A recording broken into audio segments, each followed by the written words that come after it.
2016, two men touched me in ways they should not have. One of those men was a priest. My relationship with my abusers is complicated by the fact that at the time, I didn't perceive what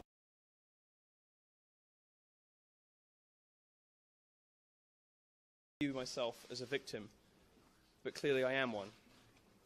Looking back, I see the effects that this had on me. In the years after what happened, I fell into alcohol and nihilistic partying. It lasted well into my 20s. A few years ago, I realized it was time to do something good with my life. I started focusing on work, but the black comedy, the gallows humor, and the love of shock value I developed in my 20s never really went away. I've reviewed the tapes that appeared a few days ago in the proper context, and I don't believe that they say what is being reported. Nonetheless, I do say some things on the tapes that I do not mean, and which do not reflect my views. My experiences as a victim led me to believe that I could say almost anything on this subject, no matter how outrageous. But I understand that my usual blend of sassy, gay British sarcasm, provocation, and gallows humor might have come across as flippancy. A lack of care for other victims, or even worse, as seems to have been the case in reports, advocacy. I'm horrified by that impression. I would like to restate my disgust at adults who sexually abuse minors. I'm horrified by pedophilia, and I have devoted large portions of my career to exposing child abusers. I've exposed 3 of them in my reporting, which is 3 more than most of my critics. I've repeatedly expressed disgust at pedophilia in my feature and opinion writing, and I was also the first journalist in the UK to ask, after Jimmy Savile's death, whether the real story of his rampant child abuse would ever be told. My professional record is very, very clear. But I do understand that the videos that you have seen, even though some of them were deceptively edited, paint a different picture, and I am partly to blame for that. I do not advocate for illegal behavior. I explicitly say in the tapes, in a section that was cut from the footage that you've seen, but I think the age of consent currently is about right. I do not believe that any change in the legal age of consent is justifiable or desirable. I don't believe that sex with 13-year-olds is okay. When I mentioned the number 13, I was talking about myself and the age that I lost my virginity. It can strike some Americans as unusual or strange, but my mother's native Germany, the age of consent is 14. We have a different approach to these things sometimes in Europe. I shouldn't have used the word boy. Gay men often use boy or girl to mean men of consenting age. But I understand how heterosexual people may not have realized that, and that was an error. I was, in fact, talking about my own relationship when I was 17 with a man who was 29. The age of consent in the UK is 16. I did say that there are relationships between older gay men and younger gay men that can help the younger gay man escape from a lack of support or understanding at home. That's perfectly true, and every gay man knows it. I'm certainly guilty of imprecise language, which I regret. And anyone who suggests, however, that I turn a blind eye to illegal activity or to the abuse of minors is unequivocally wrong. I'm implacably opposed to the normalization of pedophilia, and I will continue to report and speak accordingly. To repeat, I do not support child abuse. It's a disgusting crime of which I have personally been a victim. The remarks I made on podcasts and interviews more than a year ago were about my personal life experiences, but I didn't make that clear. I will not apologize for dealing with my life experiences in the way that I choose to, which is through humor and provocation. No one can tell me or anyone else who has lived through these experiences how they should best deal with those emotions. But I am sorry to other abuse victims who may have interpreted what I said as flippant or uncaring if my own personal way of dealing with what happened to me has hurt you. I will never stop making jokes about taboo subjects. Go into any drag bar or gay club and you will hear joke after joke after joke about clerical sexual abuse. I'm not afforded the same freedom to make those kinds of jokes because the media chooses to selectively define me as a political figure in some circumstances and a comedian in others, and also, of course, because I'm a conservative. But I said some things on those internet live streams that were simply wrong. My employer, Breitbart News, has stood by me while others caved. They've allowed me to carry conservative and libertarian ideas to communities that would otherwise never have had them. They have been a significant factor in my success, and I'm grateful for the freedom and for the friendships that I forged there.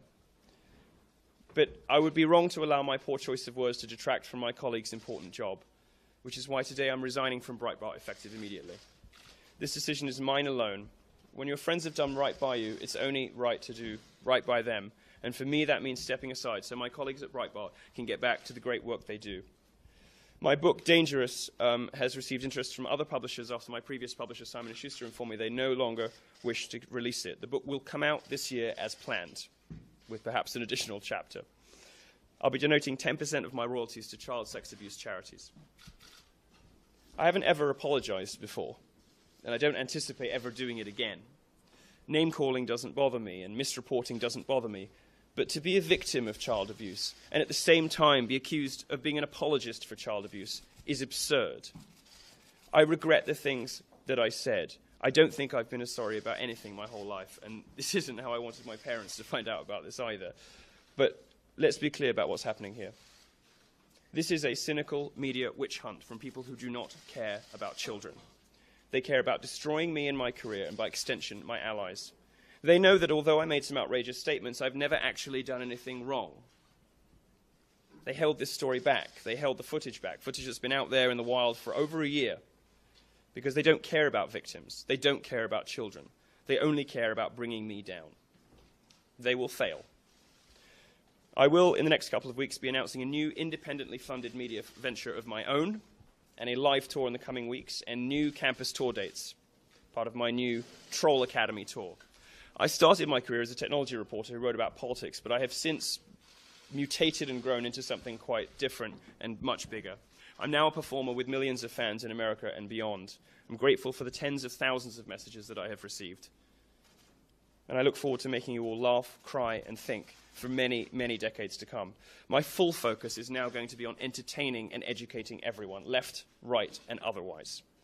If you want to brand or stereotype me, good luck with that. Don't think for a moment that anything that has happened in the last 48 hours will ever stop me being as offensive, provocative, and outrageously funny as I choose on any subject I please. America has a colossal free speech problem. The land of the First Amendment has some of the most oppressive social restrictions on free expression anywhere in the Western world. I'm proud to be a warrior for free speech and creative expression, and I want everyone in America to have the right to do, be, say, read anything. I want people to be able to dress however they want. I want people to be able to play whatever video games they want. I want people to realize their potential and have the full limits of creative expression available to them. That isn't currently the case in America. America is the country I love. America is a country that has taken me in. Its people have taken me in, and I'm very grateful for that. I am proud to be a free speech warrior in America, and I will continue to do that. I'm not going anywhere. Thank you very much. I will take perhaps 5 questions. Milo. Yeah. So, in an interview you did with Nightline with us at ABC, you said you never say anything you don't believe. Yes. So what you said in that podcast, do you believe that? And what exactly is this about? Is this an apology? Is this about you? Or is it about that you no longer have a book deal and you no longer are speaking at CPAC? This is about me apologizing for saying things I did not mean. This is me apologizing to other victims of abuse for comments that may be perceived by them as insensitive or flippant, which was unintended. You know, you sort of freewheel and spitball in these, you know, boozy, long, late-night internet live streams. You know, some of them go on for 3-4 hours. And you play with ideas, and sometimes these things come out half-baked, or they're expressed in ways you didn't intend. For the most part, I do not believe that these videos show what reporting claims that they show. But for those statements I did make where I misspoke, I'm here today to apologize. We spoke with some of the organizers of the Berkeley protests, and they say what's happening right now, what you just said, and what's happening with you in the mainstream media, this is a victory for them. Because without those protests, without shutting you down, the mainstream media would have never looked at you with a microscope. What do you say to that? Well, this isn't really about me crowing, but I don't think this has done any harm for my profile, and I think, you know, more people are going to read what I have to say on the subject of free speech as a result of this. It may not be from the same publisher, and it may not be from the same under the same masthead, but I have an opportunity now through what has happened, and this has not been a pleasant 48 hours for me. I have an opportunity now through what has happened to reach an even larger audience, and I intend to do so. Milo, do you stand by your comment of calling Joe Bernstein? Could you be respectful of other people, please? Did you speak to Steve Bannon about your resignation from Breitbart? No. And just as a follow-up, what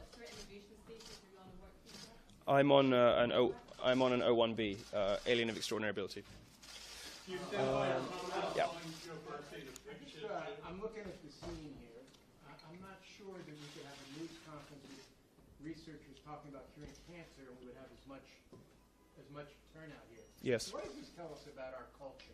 That there is so much interest about you, Yes. about this controversy, Yes. and about what's happened over the last month from Berkeley to this point. Well, I think it says something very obvious and very clear, which is that America has a gigantic free speech problem. Both the left and the right are guilty of that. In the 90s, it was the religious right saying that video games could make you violent. Now it is feminists and social justice warriors saying video games can make you sexist. And all of the associated forms of schoolmarmishness and nannying and pearl clutching, language policing, the safe space culture, trigger warnings culture, all of this stuff is designed to restrict the free expression of the rest of America. And it is perpetrated by elites on the people. It is perpetrated by well-funded, well-educated people in coastal cities on the rest of us, on perfectly innocent pursuits and perfectly innocent expressions and perfectly innocent language. My rapid rise in the last year, I think, is testament to the huge hunger from both sides. Because I got to tell you, most of the people at my talks are not your typical college Republicans. My rise and the interest in this story is testament to the fact that America is crying out for somebody who will say the unsayable, who will break taboos, and who fearlessly resists those who want to clamp down on free speech and free expression. That's what I think it says, and I think it's very clear. Just a quick follow-on. Okay. Are you at all concerned that while you've been sort of straddling the line, walking up to the line, you've now crossed over the line into a place of irrelevancy? No. If I thought that was the case, I wouldn't be making an appeal now. That's why you would be making an appeal. Well, no. If I thought I'd crossed the line over into irrelevancy, then I would be with my tail between my legs somewhere. I'm apologizing for a small cluster of remarks that I made, some of which I think are taken out of context. There was obviously some deceptive editing that happened there. One or two of those comments I did not mean. They did not reflect my beliefs. And I think, I've never apologized about anything else before. I don't anticipate doing it again. But this particular subject strikes pretty close to home for me. So it was very important for me to clarify my position on this particular subject, given my personal history with it. Do you stand by your comment calling Joe Bernstein? Sorry, say again. Thank you.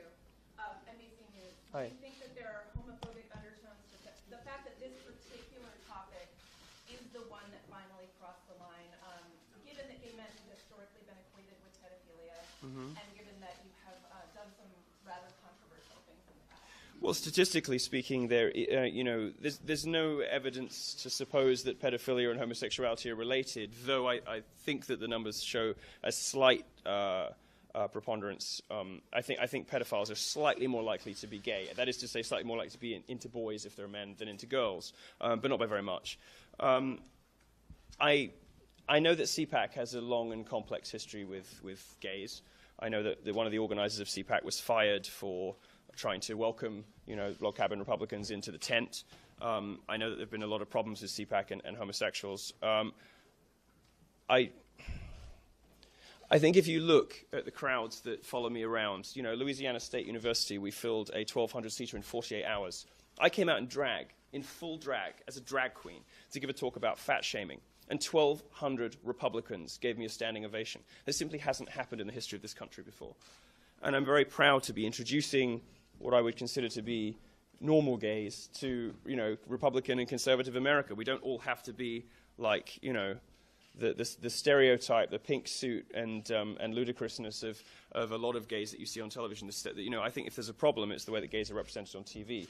I've probably done more for the image of gays in the flyover states than all the associated than all of the gay charities, gay activist groups, and gay publications for the last 30 years. I think they've seen me, and I get emails every day along these lines. They've seen me, and they've realized. I get emails from mothers sometimes, and they say, "My son is gay, and I was terrified that he was going to turn into Ross Matthews. But you've made me realize actually that gay people can be okay."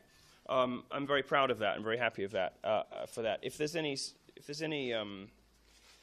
there's any extent to which homophobia played into CPAC's decision, I certainly wasn't aware of it. And I know that many people within CPAC have been very supportive of me appearing there. I'm not a traditional representative for American conservatism. I've never painted myself that way. I'm a visitor to this country. All I can really do is express my opinion, having been here for a year and a half. But given the level of interest, the sheer number of people who seem to love me, and who want to buy my book and come to my shows and all that kind of thing, I think it was only logical that CPAC would seek to book somebody like that, somebody who is obviously the most interesting thing happening in American conservatism right now. Milo, Gateway Pundit. Thank you. I think in your statement you said what you're going to do next, you're going to be working on new independent media ventures. Yes. You brought that up. Yes. Can you give some details on what that's going to be? Is that going to be something radical, Breitbart, some Breitbart? What would that be? No, I don't intend to go head-to-head with Breitbart in any respect whatsoever, but I will be doing a lot more of the same that I have been doing, just not under the Breitbart banner. We have received some preliminary funding for that. I expect to be raising more. I think it'll just be more of the same. College tours, probably commercial tours, more TV, more video, more everything. I'm going to focus now, on entertainment, on education, and less perhaps on journalism. I'd sort of outgrown my role, I think, as technology editor at Breitbart, which is fairly obvious. I'm going to be doubling down on education and entertainment, and see where it takes me the next year. I can do one or two more. Yeah. Okay, so we at the Gateway Pundit discovered that the original attacks on you came from two sources. Democratic activists with deep ties to George Soros, in addition to former presidential candidate Evan McMullen and the CPAC. So these Never Trump websites and individuals continue to invest vast amounts of money and time in attacking Trump supporters and members of the current administration. My two questions would be, what do you think of these anti-Trump groups and their continued attacks? And my second one is, do you think that these groups have any future in the Republican Party? What would you say to them? Publications and activist groups and political operatives who insist on preserving their own power. These are people who have sold out your country to line their own pockets. These people are dying, if not already dead. Their publications have no readers. They're, it's very obvious that this was a highly coordinated and very well-planned and well-funded attack on me. But I have to take responsibility for what I said. Nonetheless, everyone at home can see what's happening. And everyone at home can appreciate when, Donald Trump is voted into the White House, but the whole Republican Party absolutely hates him, that something has to change. There has to be a break at some point. This sort of populist nationalist revolution that is happening, the anti-political correctness, pro-free speech revolution that is happening all over the Western world is not going anywhere. For the last 30 years, speech codes have been the order of the day, and right-wing politicians have run terrified and screaming for allegations of racism and sexism, and basically given ground on almost every serious issue. Well, that's changing with the rise of bold electorates and bold politicians. Donald Trump's an example of that.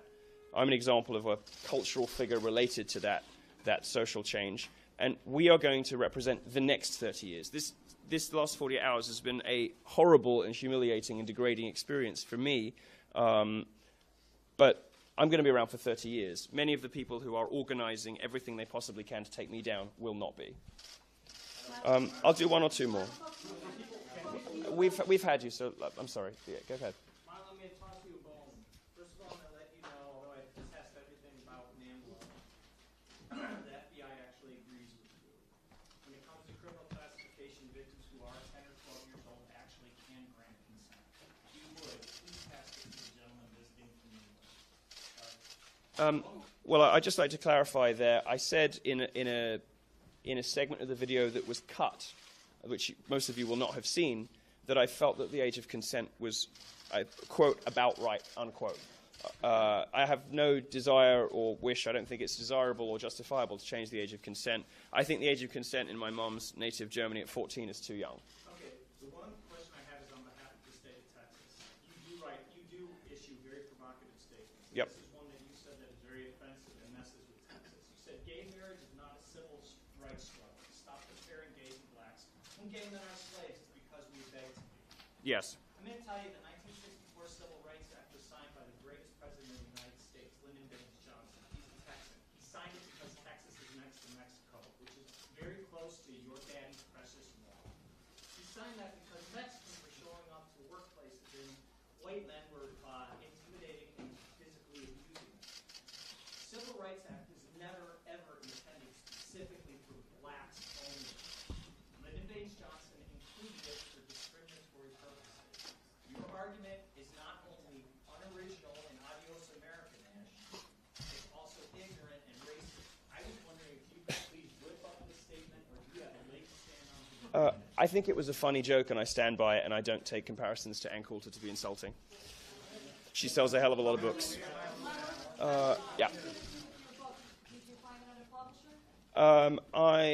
There's been interest, obviously, since Simon & Schuster decided at the first opportunity to jettison it. I'm sure they'll get a lot of plaudits in New York cocktail parties, but the people who actually want to read it, the people who support me and believe in what I'm saying, in their millions, will, I'm sure, seek out wherever it is published by the next person. We expect to be able to announce something about that in the next couple of weeks. The book will come out. The book will come out this year as planned. I don't think that's clear yet. I probably won't go to CPAC. I don't think it would be indecorous for me to go and cause a fuss. Sorry? What were your conversations with Alex and Milo before you made this decision? Did you face any pressure from him? Alex has been nothing but supportive. He's been one of the... I think Alex Marlowe is the editor-in-chief of Breitbart, in case some of you don't know. He is probably the most gifted editor of his generation. He has extraordinary abilities. He's taken Breitbart from an upstart insurgent website to the #3 news organization in the country. Anyone in here from the New York Times or CNN, you are the only people in the room who have more readers than Breitbart now. And that is mainly due to the great insight and gifts of Alex Marlowe. He's been nothing but supportive to me. And as for the specifics of announcements or whatever, I think I'll keep that confidential. Let's do... For people who don't know you, what's your relationship with Steve Bannon? When was the last time you spoke to him? Steve Bannon brought me into Breitbart. Steve Bannon is one of the most formidable and brilliant political operatives of his generation. I have nothing but admiration for the guy. Not an easy person to work for if you're a slacker. Not an easy person to work for if you don't show up to work or if you don't really give everything your all. Fortunately, I'm not one of those people. I haven't spoken to Steve for a very long time, since before he took the job at the White House. Do you credit him discovering you, though? Do you credit him as discovering you? I think you said something to that. Yeah, Steve Bannon, has populated Breitbart with, a disproportionately Jewish ethnic minority and gay senior editorial team. And we are, we were, I should say, far more diverse than any of the people criticizing Breitbart for alleged racism or God knows what it is today. Yeah, go ahead. What would you say to other 13-year-olds who find themselves in your similar situation right now, who feel that they don't have an outlet to talk to and they are being preyed upon by maybe older men? Yeah, some of the comments I've made about sort of sexual assault, sexual abuse have come across as callous because I think the message that I was trying to send was it doesn't have to ruin your life. It didn't ruin mine. It certainly didn't. Well, it certainly affected mine. It remains to be seen whether it's ruined it. But I would encourage people to not buy into the victimhood culture, not let it define the rest of your life, not let it color every decision you ever make and everything that ever happens to you. It was only really on reflection that I realized that most of my 20s, which was spent drinking and partying and, waking up in random places in Ibiza, at 4 in the afternoon on a Tuesday, were probably me running away from something. So I might not have perceived at the time that was the root cause, but I'm pretty sure it was. And it took me until I was about 30 to straighten myself out. But I did, and I'm now doing very well. And I'm very grateful for all the people who have my back, which is, my inbox has been extraordinary. I think there's a big gulf between the public and the media in this country. Nobody really would be surprised or outraged by that statement. Most journalists simply have no understanding whatsoever of the country they're reporting on. I have a really good understanding of this country, and that's just from being here for a year as a foreigner. Maybe it takes a foreigner to sort of come with open eyes and without prejudice and without preconceptions. Most journalists simply don't understand the country they're reporting on. I do. I just want anybody in my position, I lost my virginity at 13, and the things that happened to me happened between 13 and 16. it's not the worst thing that's ever going to happen to you. And I know that some people will find that in itself an outrageous statement, but it simply isn't the worst thing that will ever happen to you. Going bankrupt is worse. All kinds of other things that may happen to you in your life could be worse. So don't allow it to define you, and don't allow it to shape your decision-making, because then they win. All right. I'm going to do maybe one or two. Yeah, go ahead. Protesters outside. You can hear them outside. I can, What do yes. you want to say to your protesters outside? Well, it's a very simple thing. You know, people who actually come to my shows, who read my columns, tend to end up quite liking me, even if they don't agree with me on everything. People who just read the headlines obviously have the views that these people outside have, and that is a part of the failing of the media in this country. They have gleefully reported things about me they know aren't true over the last 48 hours, with the result, that you now all know. And you guys are responsible for that, and fuck you for that, because you did a bad thing. I take responsibility for the words I used. I take responsibility for the things that I said. But I don't believe that any journalist or writing a story or any editor pressing the publish button believes that I sincerely advocate for or support pedophilia. It's an absurd and ridiculous allegation, but they gleefully printed it anyway. America knows better and knows different. I'll take one more question. Milo, Yeah, okay. you're saying you're taking responsibility for your comments now, but as you said, many of those comments were made months ago, a year ago. Yeah. Why did it take you this long to make these kinds of statements? Well, frankly, I didn't even remember that I'd made them. I didn't even recall them. I mean, these videos have been out there for over a year. I do hundreds of interviews a month. There are thousands of hours of me shooting shit on YouTube out there. And I don't remember individual provocative statements that I've made until they're brought to my attention. Nobody would. Having had them presented to me and having been asked about them, I realize now that there are two statements in particular that do not reflect my views, for which I apologize. The rest, I think people, I don't see why I can't make a joke about clerical sexual abuse, but a drag queen in a club 2 blocks away can. And I think that's a double standard, and it's got a lot to do with politics. So just as a quick Thank you. you've never had any negative feedback about those controversial comments until now. I have negative feedback about everything all the time. If I read that, I wouldn't get the chance to do anything else.